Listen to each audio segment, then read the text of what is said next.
চমক ভেঙেছে তো। আচ্ছা, মায়াকে দেখছি না, মায়া কোথায় গেল? ঠাকুরছি ঘরে আছে, ঘরে বসে বসে কাঁদছে। আছে বাঙালি মেয়েরা দেখছি বড্ড বেশি চেষ্টা, কাঁদবার একটা সুযোগ পেলেই হলো ওরে ওই নয়ন ভরা জল বেরিয়ে এলো টলমল। আমার মনে হলো না, ঠাকুরকে যদি শুনতে পাই তাহলে ভীষণ মনে মনে ব্যথা হবে গো। জানো জানো মায়ের দিকে তাকালে আমার ভীষণ দুঃখ হয়। ওর বোনের দরুন 1000 টাকা বাকি আছে বলে মায়াকে ওরা এই বাড়িতে পাঠিয়ে দিলে। কোনো একটা পাগল মানুষের নামে এমন কথা বলতে আছে কি? মানুষ জয় যদি মানুষ হতো তাহলে নিজের মুখে অমন কথা সে কিছুতেই বলতে পারত না। কি কথা বলেছে ঠাকুর জামাই? বাবা একটা চিঠি মাধব রায়ের হাত দিয়ে মায়া শ্বশুরের কাছে পাঠিয়েছিল, তাতে অনুরোধ করেছে মায়াকে এই বাড়ি থেকে নিয়ে যেতে।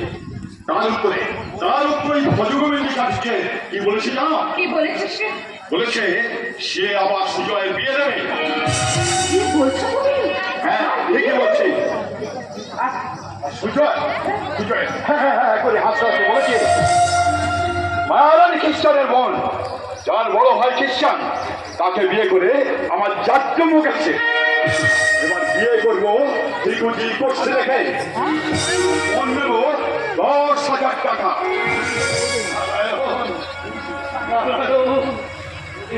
আমায় শুনতে হলো বাবা, আজও আমি বরপুরের 1000 টাকাটা দিতে পারিনি।